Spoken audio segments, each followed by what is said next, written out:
We've got some crazy neighbor drama, and we're gonna play a game where we decide what sign we're gonna put on our lawn after we read the story. Are we going to put a for sale sign because we are moving and getting the hell out of there? Or are we gonna stand our ground and we're just gonna tell our nosy little neighbors to go away? Let's decide. First story, got pulled over for an open container of cat food. What is going on? I've got this 60-ish-year-old single neighbor lady across the street from me that wants to insert herself into everyone's business 24/7. You know the type. A friend of mine was on vacation for a month and I volunteered to stop by his house once a day to feed his outside stray cat. You can't actually pet the cat, but it does sleep on his porch and expects food and water. His place is right on my way to work. After a couple days of getting his keys out, going in his house, getting a scoop of food out of the bag, and then locking it up again, I decide I can streamline this process. I take the bag of cat food back to my place. In the morning, I scoop a red Solo plastic cup full of food on my way out the door, and I put it in my cup holder. Now I can drive up, jump out, reach up the porch, and dump the cat food cup, check the water, and I'm gone in 60 seconds. Perfect. This works fine for about 2 weeks. One morning, as I'm stepping out of my place, I notice a sheriff's car parked up the block. I've got nothing to hide or worry about, so I don't really think too much of it. I drove past him and turned the corner. Next thing I know, he is right behind me, lighting me up and pulling me over. The very next thing out of his mouth is, "Hi there. Have you had anything to drink this morning?" The red Solo cup, baby, a staple when you are having something to drink.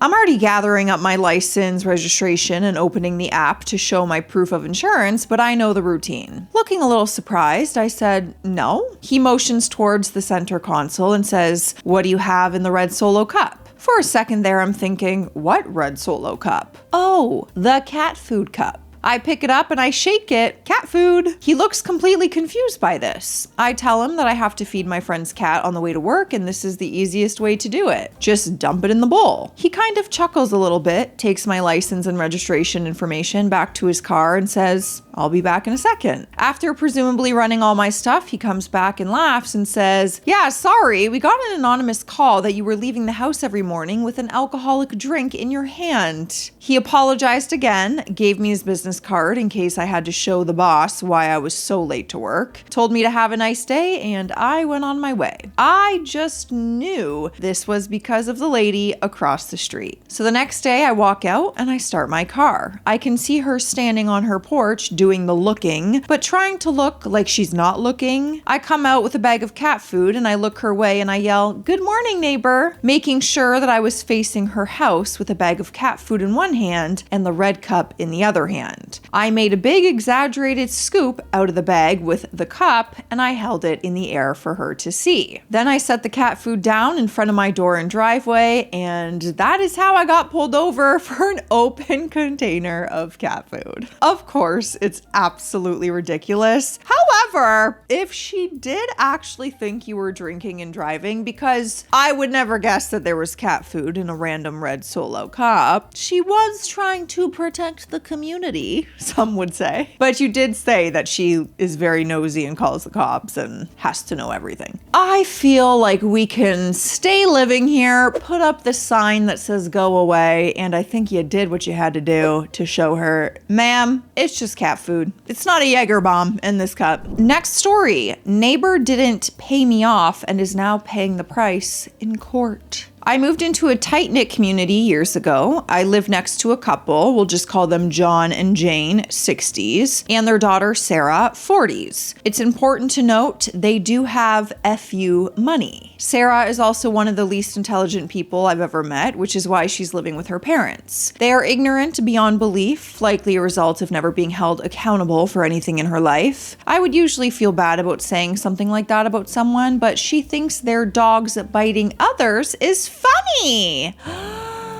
Oh no. I've long suspected that they do nice things to effectively pay off neighbors. It keeps them happy and it keeps their neighbors' mouths shut. They have done illegal things before. To the meat and potatoes of this story, when John and Jane go on vacation, Sarah lets their dogs roam the neighborhood. That's crazy. It could get hit by a car. Forget the biting, but We're about to get to the biting. Her parents know this, but they still don't take them to a kennel. Never mind that they could get run over. Glad I'm not alone. They also bite. They have nipped my dog multiple times, and I've since learned they've done so to others. Other neighbors have yelled at her to keep the dogs controlled, to which she literally just laughs and says, "They're just playing and having fun." I finally installed cameras because I was so fed up. Last week, it happened. Walking to my car, Sarah, nowhere to be seen, and one of the dogs comes up and clamps down on my leg. It is all crystal clear 4K. So I called the cops. Animal control came and is now quarantining all of their dogs. They are, of course, pissed off beyond belief. They don't yet know who called it in, but they likely are assuming it's me.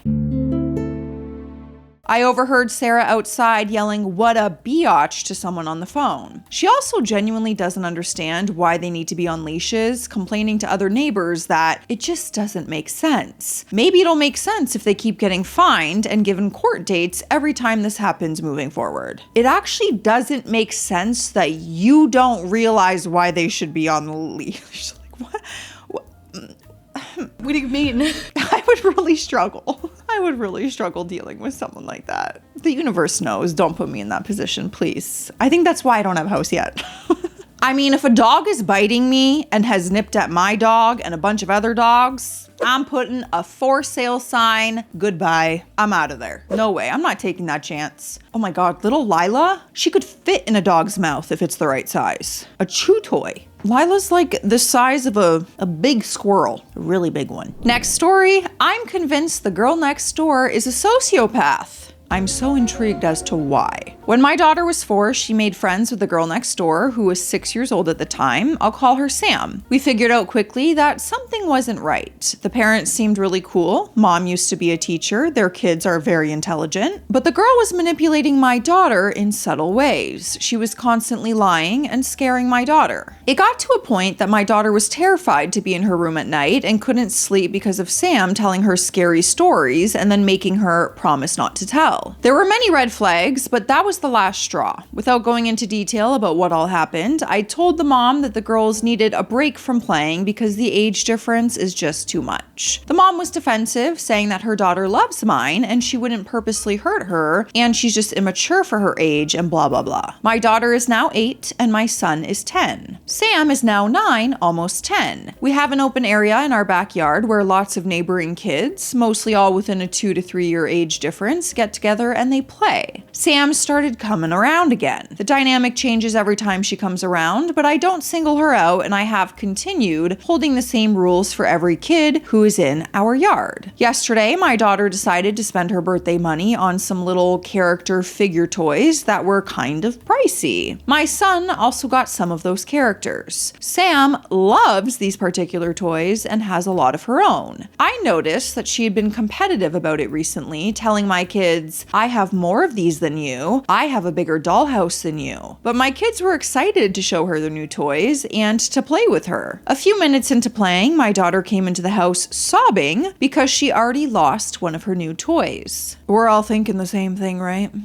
I don't even have to say it. We're all thinking the same thing here about what happened to this toy. I went outside to help her look, and this was very unlike Sam. She looked me in the eye, smiling, and said, "Wow, she just got those toys, and they're already missing. That's sad." This girl rarely smiles or even acknowledges me. While we were looking, more of my kids' characters went missing. It ended up being 6 of them. That's when I knew that someone outside was taking them. Sam was blaming my son. He does sometimes prank his sister, but some of his own toys were missing, and I could tell that he was upset about it. Sam was being helpful, looking all over for them. Normally, when one of the kids is crying and upset, I've heard Sam get impatient and scream at them to stop crying, it's not a big deal. Very out of character for her to be helping. We know. I told the kids, well, I guess I'll have to check the camera that is hanging right above this area. I'm sure if they rolled away into the grass, we'll find them. Instantly, Sam looked panicked and ran home. I went into my backyard where I can see Sam's deck, and I watched her throw some of the toys out onto the grass. Then she walked through the yard pretending to look and found them. She frantically went back to her house for each character to pretend to find them all over our backyard where the toys had never even been. She had told the kids that she's going to the store tomorrow to buy some more of those toys. I'm pretty sure she was going to show up with their stolen toys and pretend that she just happened to buy those exact ones. I told her mom what I observed, and she said, I'll talk to her about it. If my kids had done this, I would be forcing them to apologize. Her parents have a history of minimizing and making excuses, so I'm sure nothing will come from it. This also isn't the first time that Sam has stolen a toy. A girl near us had one of those coveted squishy dumplings. Oh my God. And she claimed Sam took it. Those dumplings are everywhere on TikTok. I'm a little too excited for when she shows back up here and I get to tell her that she is not welcome back in our yard. She has been causing issues for years with every kid in this neighborhood. I feel bad for her, but her parents aren't holding her accountable, and I'm done putting up with her bad behavior. The story doesn't end there. There's an update, and I have a feeling it's because Sam came back. All right, the update. Okay, so no surprise here. Sam's mom acted like her little angel made a tiny mistake. I told my kids to come get me if Sam came over, but instead they told her, you can't play in our yard anymore, when Sam and her mom showed up. Apparently Sam had an apology letter written and my daughter wouldn't take it. Sam's mom sent my daughter in to get me, but I was in a work meeting because I work from home. Before I went outside, Sam's mom sent me this text. I spoke with Sam. She told me what happened and what she did. She wrote an apology note for N. When she came to give it to her and apologize, N and her friends told her she wasn't allowed in her yard. N refused to take the note. I came over to speak with you, but you weren't available. N and her friends were playing on the front porch and reiterated to me that Sam was not allowed in your yard. To be quite frank, this is extremely rude and unacceptable. These are children and they are still learning what's appropriate and what isn't, but N told me that you told her Sam isn't allowed in your yard. I'm sure you heard the exchange on your Ring camera. This is definitely disheartening to hear and unfortunate that this is what your child told me, and as an adult, you would be encouraging such negative behavior and disrespect.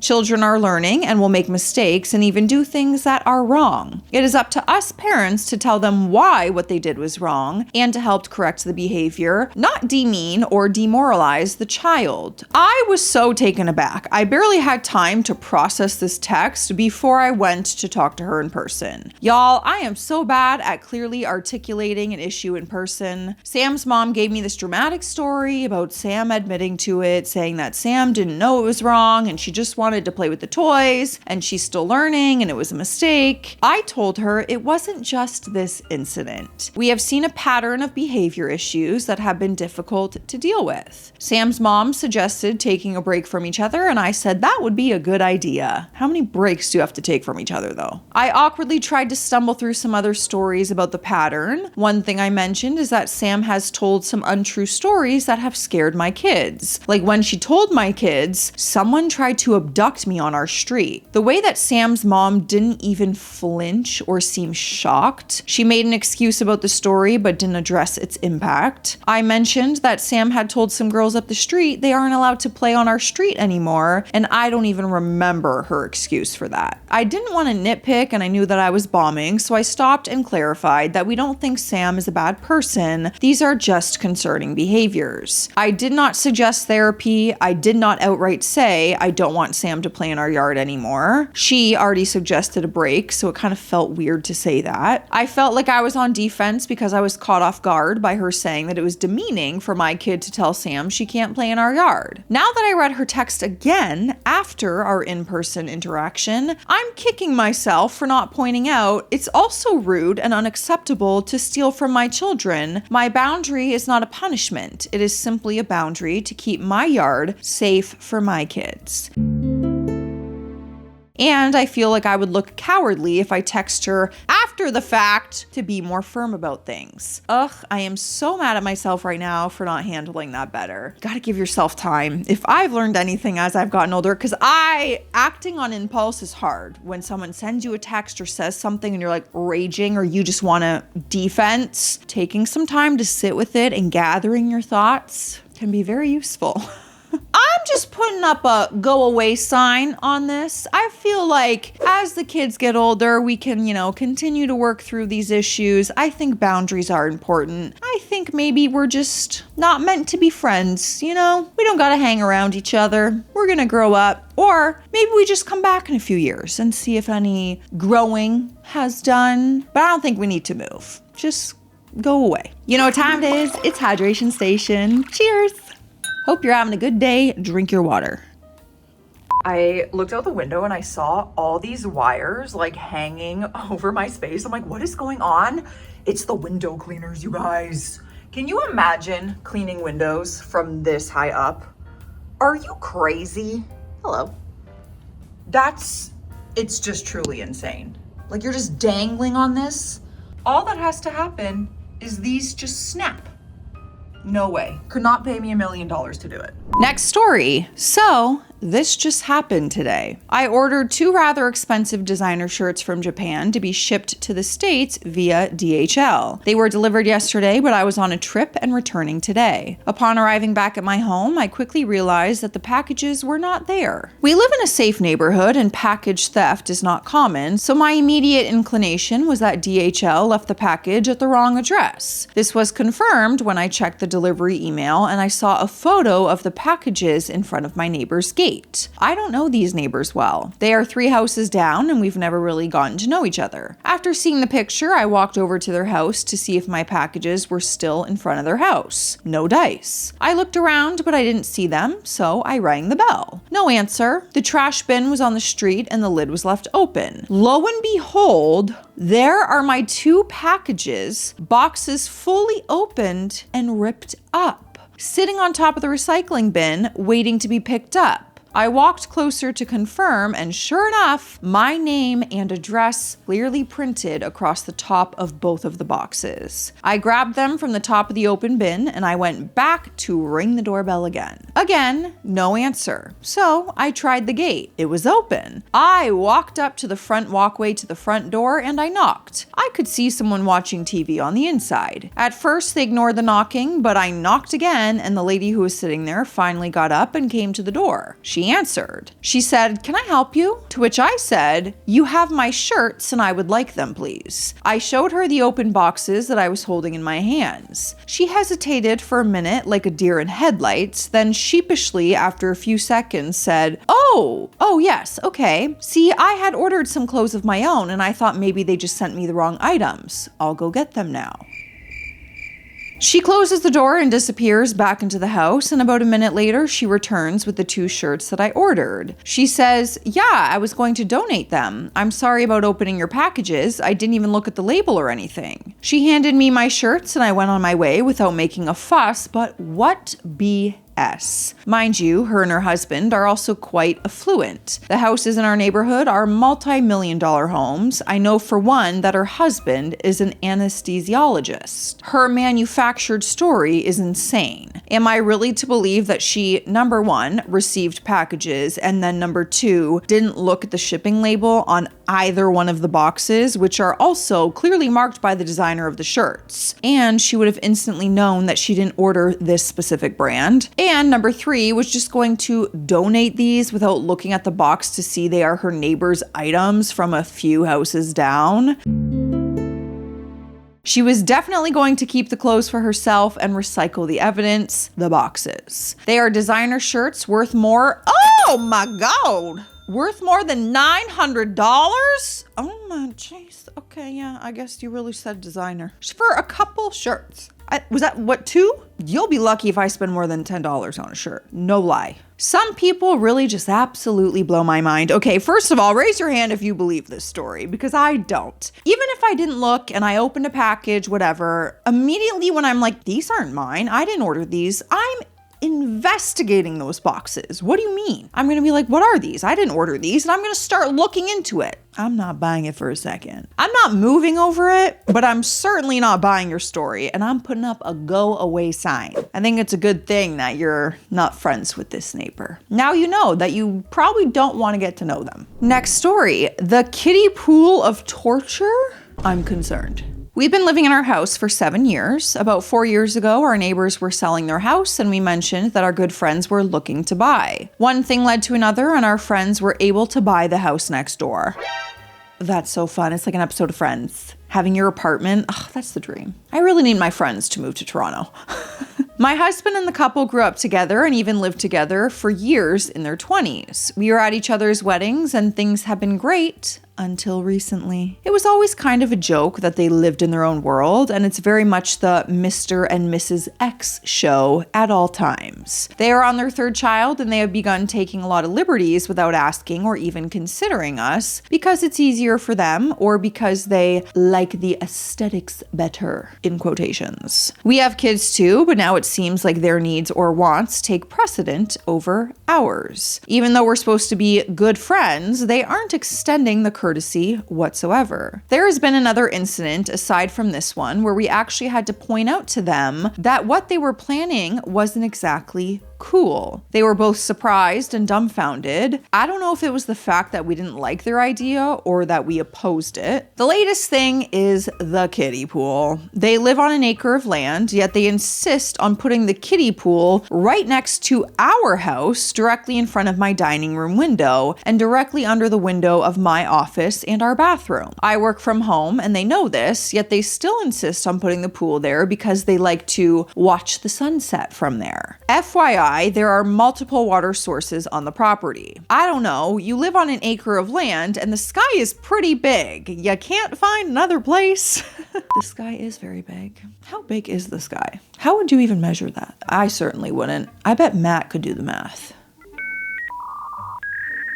What is this conversation? This is the dumb stuff that goes on in my head, you guys. How does one measure the sky? Who cares? My husband asked them to move the pool because I can still hear the kids screaming under my window, even if they're closed, while I'm working. It's impossible and distracting to give a presentation when there's a 2-year-old losing their mind under your window. They told him that they were going to move it. No problem, we'll get it moved. 3 days later, it's still there. I actually just watched them blow it up more and add more water. So what's my move now? Obviously, there's no consideration here, and we are clearly not as close friends as we thought, or at least I thought. I've been avoiding them because I'm so turned off by the whole situation. Part of me feels like there's nothing I can do, but the other part knows if I don't say anything, the entire family will be hanging out under my window all summer. I'm trying to chalk it up to the fact that the wife is due with their third child in a few weeks, so maybe they just really aren't thinking straight, but my gut tells me otherwise. Edit, the pool is on their property and on top of the property line. I do not care how close the pool is to the house, I just want it away from my office window. The picture is not from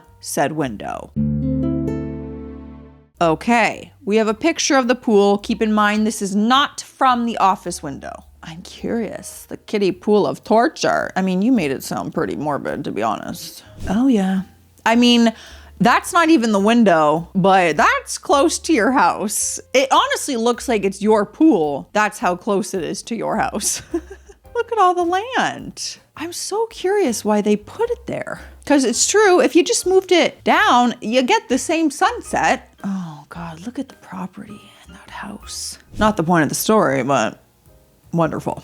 Because this is just a seasonal issue, we're not moving, okay? I don't even know if we should tell them to go away, but we're putting up a go away sign for the pool because the pool needs to go away. I think we can work this out. I hold hope. Let me know your thoughts. Next story, someone is watching me and I don't know what to do. I need some help. I, 26 female, live with my fiance, 28 male, in our apartment complex. We've been here for 1.5 years and we have had numerous problems with this place, this one being the worst. We're currently trying to break our lease. I live in a garden style apartment, so anyone can come to my front door or even see my front door if they're driving by in the neighborhood.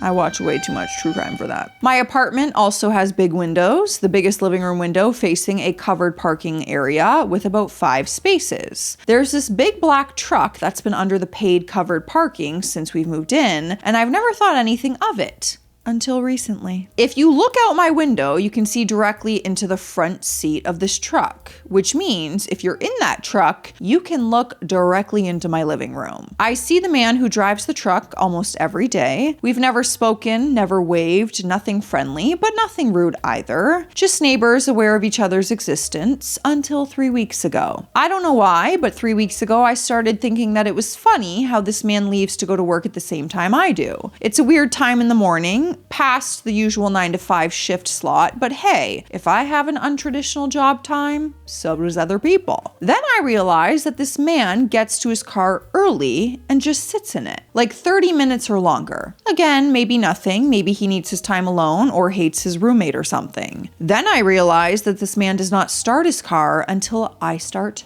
my car. He could sit in his car for 30 minutes, but he won't start his car until I get in mine and start my own. Then he always pulls out after me. Left out of the neighborhood every day. Then I realized this man gets in his car every time I take my dog for a walk. I pass his car and suddenly here he comes from his apartment to his car, always getting in just as I pass. So I started an experiment. I broke my schedule and I started taking my dog for walks at different times every day. 9 o'clock, 10, 10:30, 9:43. No matter the time, this man walked to his car. That's when I knew I wasn't being paranoid. I'm off my schedule by an hour or more, and he's still there on the dot just as I pass his car. Every time he waits in his car until I get to my car. I could take my dog for a walk at 9 and not leave from my car until 10:30, and he's just sitting in his car, waiting for me to get to mine. He doesn't do anything in his car. He's not working on a laptop. He's not on his phone. He's just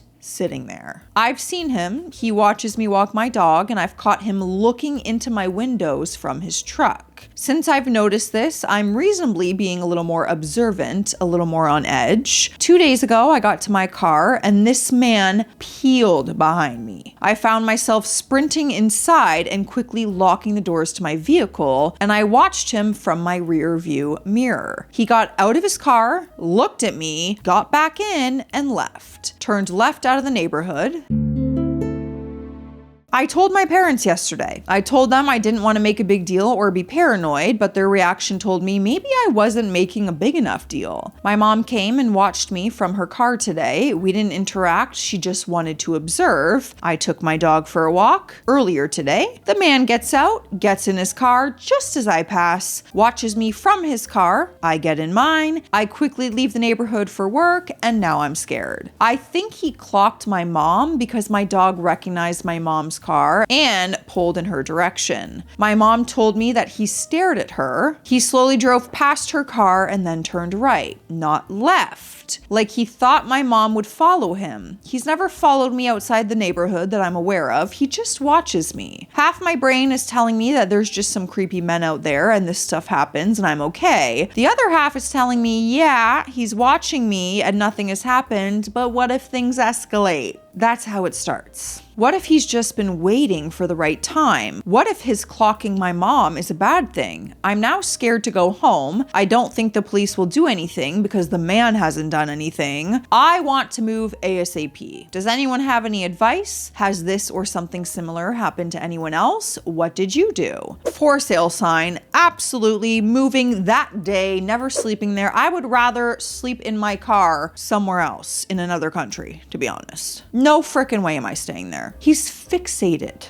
on you for a reason. And I don't want to know that reason. I'm good, thanks. For sale, see you later. Let me know your decisions and what signs you're putting on your yard. See you in the comment section. Stay classy out there. Stay sassy. Bye.